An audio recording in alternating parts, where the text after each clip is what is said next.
አንተ ነበርክ በኔ ወንበር ዝጋ ተቀምጠ መናገር የነበረባችሁ። ግን ቢያንስ ትላንት የተጠመቀው እንኳን ጸበሉ እንኳን ከላው ላይ ሳደርቅ አባቶችን የሚተች ተቀምጠ መናገር የነበረባችሁ አንተ ነበርክ። በነገራችን ላይ ምን ነው ምንነካ ወንድም አለም ሊቀ መዘምራን ቴዎድሮስ ዮሴፍ ከልጅነታችን ጀምረን ያንተን መዝሙር እየዘመረ ስናገለግል የኖርን ሰዎች ነን። ልጅ አባቱን አከብርም።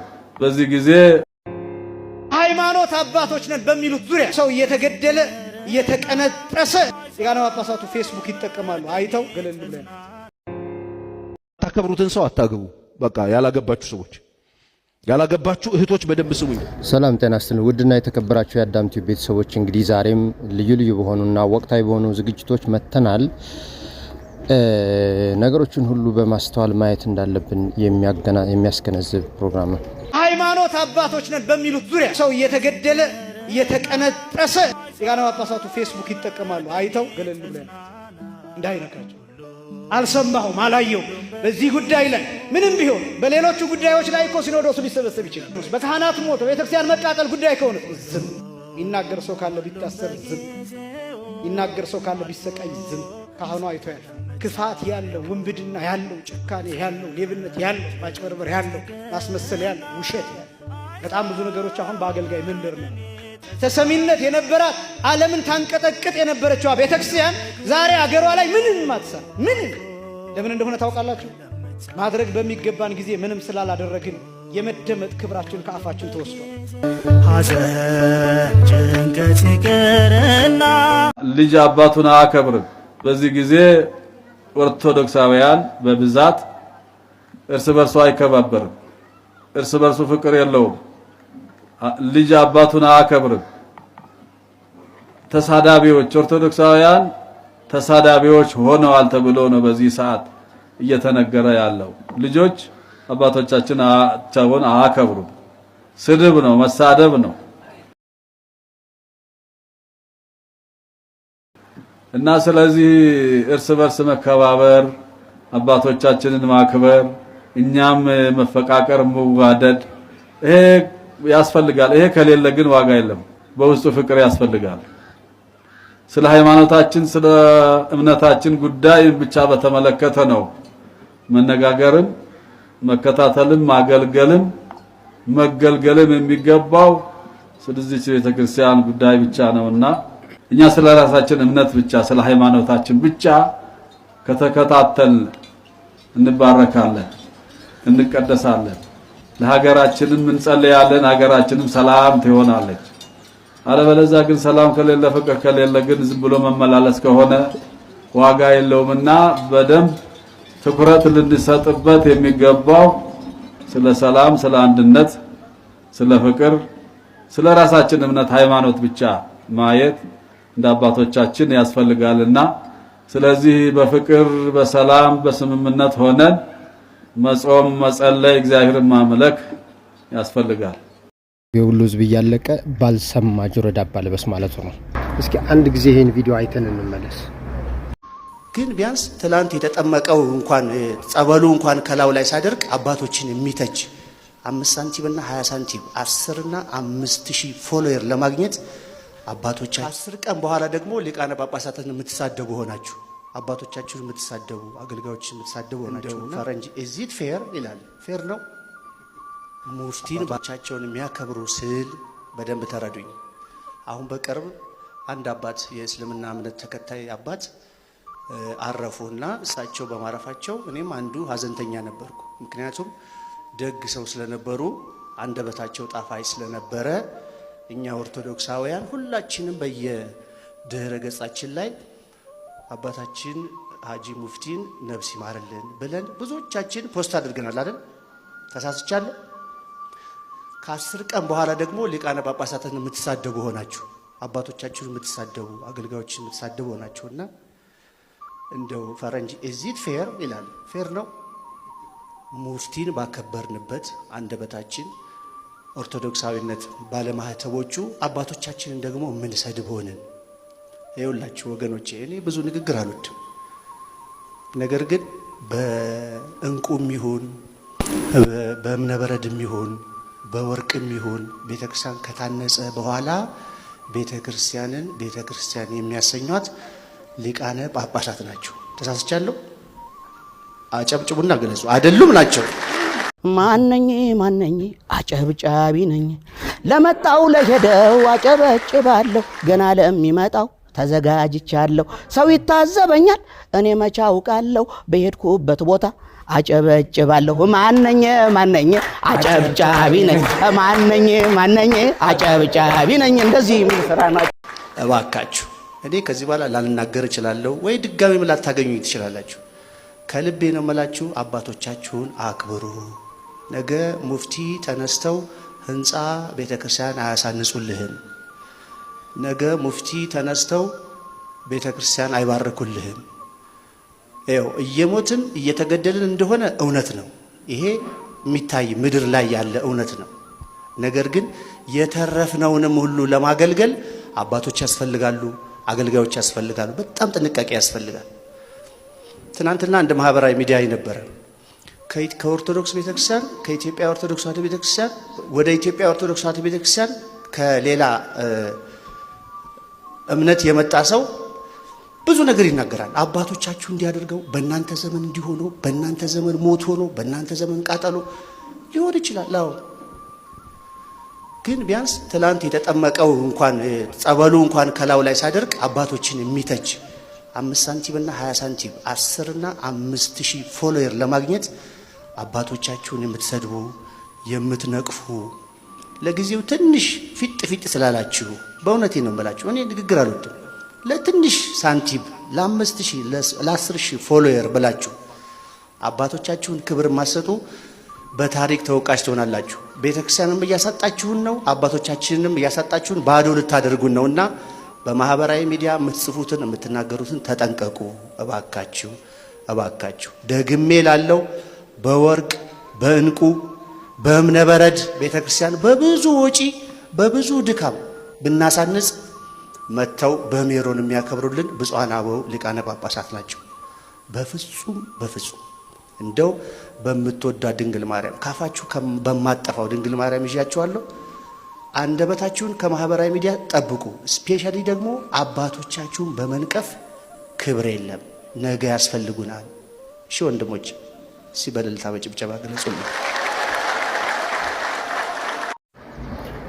ምን ነው ምነካ ወንድም አለ ነው ሊቀ መዘምራን ቴዎድሮስ ዮሴፍ። ከልጅነታችን ጀምረን ያንተን መዝሙር እየዘመርን ስናገለግል የኖርን ሰዎች ነን። ያንተንም ካሴት የብዙሃኖችን ዘማሪያን ካሴት የሚገዛው ህዝብ እየተጨፈጨፈ እያለቀ ምን ነው ጳጳሳቶች ንገርልን ያሉህ መሰልክ እና ከብርህ ነበረ። በጣም ይገርማል።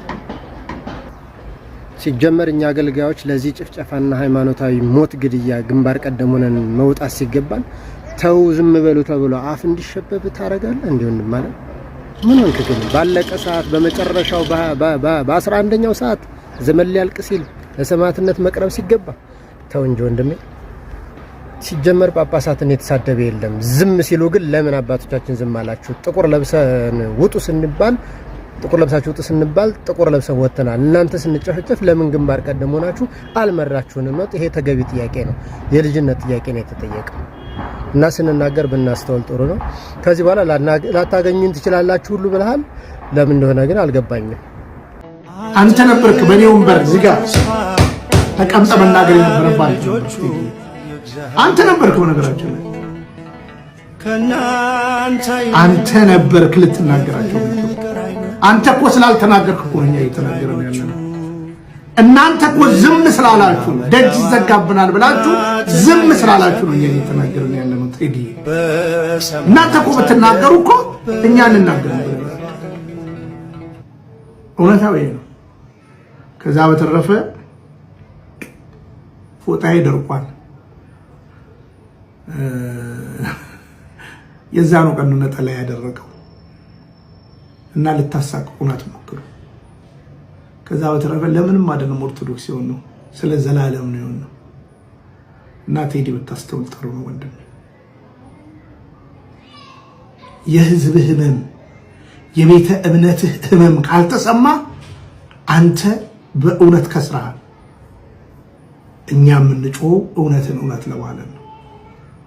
እውነት ለመናገር አባት የለውም አባት አሉ አባት ያልሆኑ አባትም አሉ ነገራችን ላይ እንዳትረሳ የአባትነት ሚዛን ትልቅ ነው ይልቁን በዚህ ቅዱስ ቤተክርስቲያን አባቶቻችሁን በመንቀፍ ክብር የለም ነገ ያስፈልጉናል እሺ ወንድሞች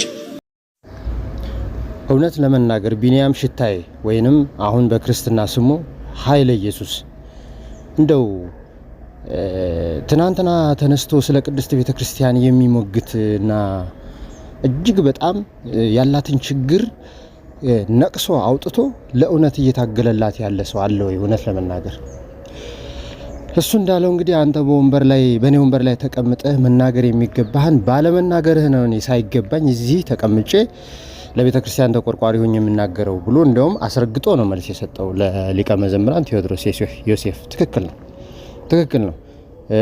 አባቶች ዝም በማለታቸው ለምን ዝም አላችሁ ብሎ መናገር ባሩሲ እየተጨፈጨፉ እንዲሁም ከዛም በፊት ብዙ ታሪክ ይናገራል።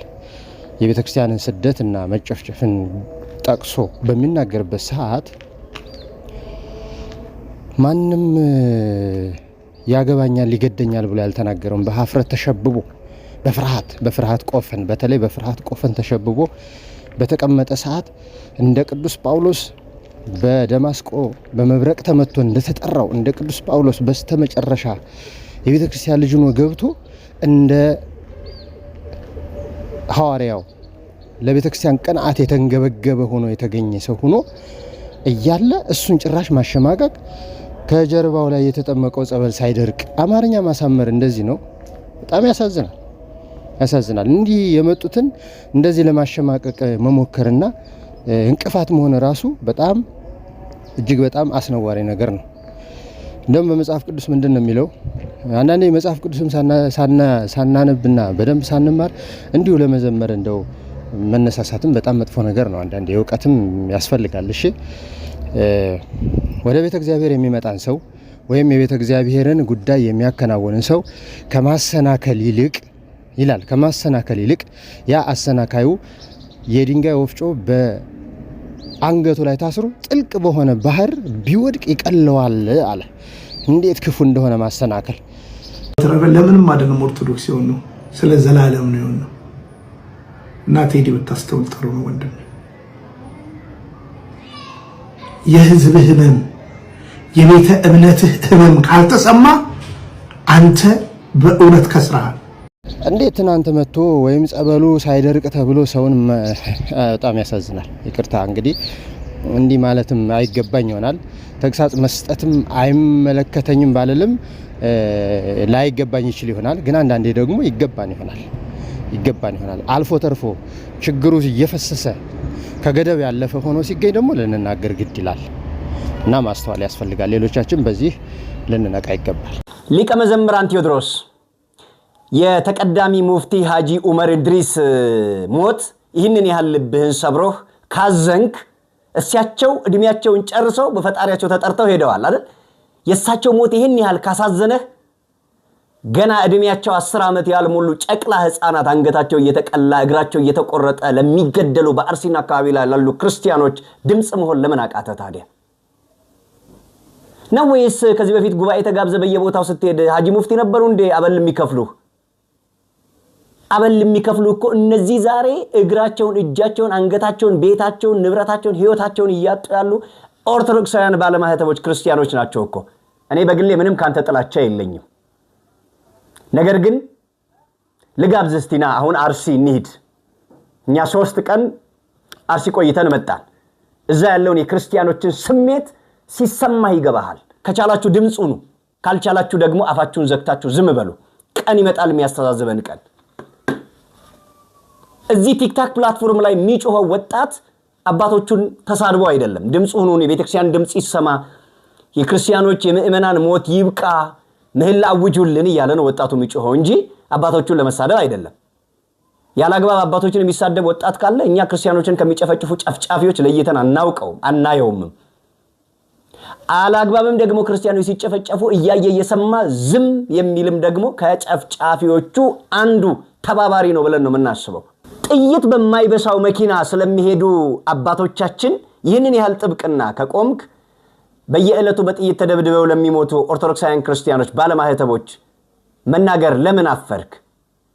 is it fair አለ ፈረንጅን ያልከው ፈረንጅ is it fair ይላል ፌር ነው የሊቀ መዘምራን ቴዎድሮስ ዮሴፍን የእውነት እያመመኝ ነው የሰማሁት የእውነት በጣም እያመመኝ ምክንያቱም አንዳንዴ ኦርቶዶክሳውያን ጠላቶቻችን ሁለት በአንድ ነው የመጡት አንድ ሞታችን ምንም ጥርጥር የለውም እየገደሉ ሁለተኛ የኛ የምንላቸውን ሰዎች ከኛ በመለየት ነው የመጡት የኛ ከምንላቸው አገልጋዮች ጋር እንድንለያይ ነው የመጡብንና እንንቃ ቆም ብለን እንንቃ መንቃት መቻል አለብን ገዳዮቻችን በአንዴ ሁለቴ ነው እየገደሉ ነው ያሉት ቢችሉ 3 4 መጨመር ይፈልጋሉ ቆም ብለን ከሞታችን እኩል ሌላ ሞት አንሙት ምንም ጥርጥር የለውም በኢትዮጵያ ኦርቶዶክስ ተዋሕዶ ቤተክርስቲያን ከምናከብራቸው አገልጋዮች መካከል ሊቀ መዘምራን ቴዎድሮስ ዮሴፍ አንዱ ናቸው በጣም ብዙ ተገልግለንባቸዋል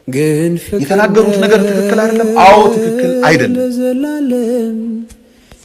እንዲህ አይነት ጸጋቸው ሌላ የሆኑ ንግግር ያልሆኑ ሲናገሩ ማስተዋል መቻል አለበት ሊቀ መዘምራን ማስተዋል ነበረባቸው ትክክል አይደለም በአባቶች አነጋገር ምን የሚባል ነገር አለ መሰላችሁ ዝም ባለ አፍ ውስጥ ዝም ባይገባም ይባላል ይሄ ማለት ምንድነው ሰዎች ሊገድሏችሁ ሊቀጠቅጧችሁ ሲዘጋጁ ዝም ብላችሁ ጠብቋቸው ማለት አይደለም ግን በማይመለከታችሁ ነገር ገብታችሁ የሆነ ያልሆነ ነገር ተናግራችሁ ራሳችሁንም ቅሌት ላይ ሚዛን ላይ ከመጣል ይልቅ ሰዎችንም ከማስቀየም መጥፎ መንገድ ለሌሎች ከመምራት ይልቅ ዝም ማለት መልካም ነው አንዳንዴ ጸጋችንን ማወቅ ያስፈልጋል የተሰጠን ነገር የንግግር ችሎታ አለመኖርም አንዳንዴ ያልተሰጠ ጸጋ በየገምታለሁ እንግዲህ የተለያዩ ሰዎች የራሳቸው ሆነ ጸጋ ይኖራቸዋል ያ የራሳቸው ጸጋ ምንድነው የሚያስተማርም በሚያስተምረው ወይም በማስተማሩ ይትጋ ነው እንግዲህ የሚዘምርም በመዘምሩ ይትጋ ነው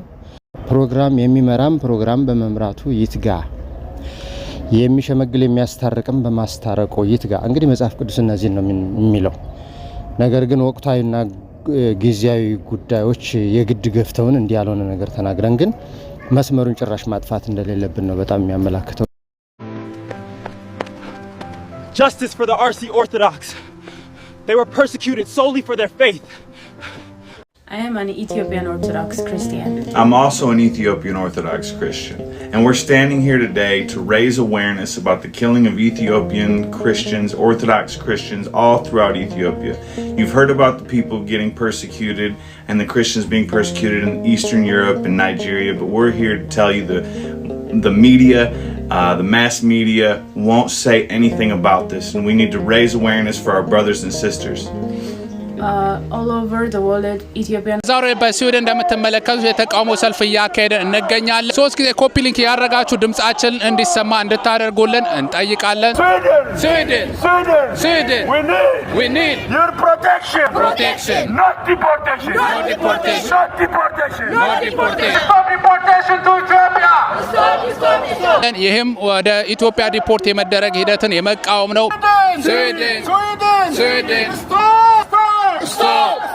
Stop deportation ቤተሰቦች ህፃናትና ሴቶች ረጅም ጊዜ በስዊድን የቆዩትን እንደዚሁ ጥበቃ የሚያስፈልጋቸው ኢትዮጵያውያን ጋዜጠኞችን አክቲቪስቶችን በፖለቲካ ትግል ያደረጉትን ሁሉ ወደ ኢትዮጵያ የመላክ ሂደትን በመቃወም በስዊድን ይቆዩ ወደ ኢትዮጵያ አትላኳቸው የሚል ዲፖርቴሽንን የመቃወም ሰልፍ ነው ማለት ነው ይሄም ለሂዩማኒቴሪያን ሎው ጥሰት ነው የሚል ነው ድምጻችንን እያሰማን ያለነው እናመሰግናለን እስቲ ቀጣም ቪዲዮ ደግሞ ተመልክተን እንመለሳለን ታከብሩትን ሰው አታግቡ በቃ ያላገባችሁ ሰዎች ያላገባችሁ እህቶች በደንብ ስሙኝ ማታከብሩት ሰሚት ማታረጉለት የማትገዙለት ከመሰላችሁ ይቅርባችሁ ነገ ምትንቁት ከመሰላችሁ ነገ ይደብር የሆነ ዲስሪስፔክት እንደምታረጊው ሚሰማሽ ከሆነ ውስጥሽ ምትንቂው ከሆነ አታግቢው ይቅርብሽ ከጌታ ጋር ነው የሚያጣላሽ ውስጥ ከእግዚአብሔር ጋር ነው ወስዶ የሚያላትምሽ ማታከብሩትን እንዳታገቡ ወጣቶች ስለዚህ ማታከብሩትን ማትገዙለትን ሰው አታግቡ ማንንም አላስገደዳችሁ ይቅርባችሁ ከገባችሁስ በኋላ ትገዛላችሁ አንገዛም የሚሉ አብዮተኞች ናቸው ዓለምን የሞሏት አብዮተኛ ሴቶች በፍጹም በዚህ ላይ በእግዚአብሔር ቃል መመራት የማይፈልጉ የእግዚአብሔርን ቃል የሚጣረሱ የተጣሉት ከወንድ ጋር ይመሰላቸው ጠቡ ከእግዚአብሔር ጋር እንደሆነ የማያውቁ ሰነፎች ዓለምን ሞልተዋታል። እነሱ ናቸው አብዮት አስነስተው የሴት አብዮት አስነስተው ፌሚኒስት ነው የሚጫወቱት። በደንብ ብንበረብራቸው አንደኛ ወይ አላገቡ ወይ አግብተው ፈተዋል ወይ ከሴቶች ጋር ሌላ ግንኙነት አላቸው። ዝም ብላችሁ አብዮቱ ያስነሱትን ሰዎች ዝም ብላችሁ ቼክ አድርጉ፣ ጎግል አድርጉና ግቡና እከሊት ማናት በሉና ፈልጓት። 3 ሴት አግብታ ፈታለች ወይ? ወንድ አይደለም። ስለዚህ በወንዶች ፊት ሞገስ ያላት ተወዳጅ ተመራጭ ምርጥ የምትባል ሴት ማናት ካላችሁ ሰሚት የምታረግ የምትገዛ። ስለዚህ ቼክ አድርጊ ምን አይነት ሚስት ነኝ እኔ። እነዚህ ሰዎችን በህብረተሰቡ ምናምን የተገለሉ ነው። በህብረተሰቡ አይቀበላቸውም ሲጀምር። ምንም አንደኛ ምን እንደሚፈልጉ ራሱ አይታወቅም። ወንዶችን በአብዮታቸው አስነስተው ጥለው ወንዶችን ሲጥሉ እኮ አብረው ክርስቶስን ጥለውታል። መጽሐፍ ቅዱስ የሴት ራስ ወንድ ነው የወንድ ራስ ክርስቶስ ነው ይላል። የክርስቶስ እግዚአብሔር ነው ይላል። ከዛ ሲባል ምን እንደሚፈልጉ አይታወቅም። አንደኛ ወንድ መሆን አይችሉም፣ ሴቶች ናቸው ወንድ መሆን። ሁለተኛ ሴትም አይሆኑ። በወንድና በሴት መካከል የሆነ ሰውዬ ሰርተው ቁጭ ይላሉ። እነሱ ናቸው ሀገር እየበጠበጡ ያሉት። እኔ ይሸተኛል ሀገሩ ላይ ራሱ አሁን እየሸተተኝ እዚህም እየሸተተኝ ነው። ሀገሩ ላይ እየሸተተኝ የሆነ መጽሐፍ አንብበዋል፣ የሆነ ነገር ተምረዋል፣ የመረጧቸው የሆነ ሞዴል ያደረጓቸው ሰዎች አሉ። የነሱ ሰዎችን ታሪክ እኮ በርበር ብታረጉት እነሱም የነሱ አይነት ናቸው። ጤነኞች አይደሉም። ለወንድ ያላቸው ንቀት ይሄ ነው የማይባል ነው። በትዕቢት የተነፉ ናቸው። ያወቁ መስሏቸዋል፣ ያደጉ መስሏቸዋል፣ የሰለጠኑ መስሏቸዋል፣ የተማሩ መስሏቸዋል። በጣም ግን የተጣሉት ከወንድ ጋር ሳይሆን ከፈጣሪ ጋር የተጣሉ ሰዎች ናቸው። ከህይወት ስርዓት ጋር ተጣልተዋል። ወይ ወንድ አንቺ ከወንድ ጋር ለወንድ ደግሞ የሚሉት ክርስቲያኖች የእግዚአብሔርን ቃል የምታውቁ የምታነቡ ክርስቶስን የምታውቁ ይሄንን አብዮት እንዳትንቀላቀሉት። ይዘውባችሁ የሚመጡት ጥፋት ይሄ ነው የማይባል ጠቡ ከእግዚአብሔር ጋር ነው። መጽሐፍ ቅዱስ ከእግዚአብሔር ጋር የሚጣሉ ምን ያደርጋሉ ነው የሚለው? ይደቃሉ ነው የሚለው። ከነዚህ ሰዎች ጋር እንዳትቀላቀሉ፣ በምንም መንገድ እንዳትቀላቀሉ። ሐሳባቸውን አታስተናግዱት። ወደ ህይወታቸው አታስገቡት። እነዚህ በእግዚአብሔር ላይ ነው ያመጹት፣ በወንድ ላይ አይደለም ያመጹት፣ በእግዚአብሔር ላይ ነው ያመጹት።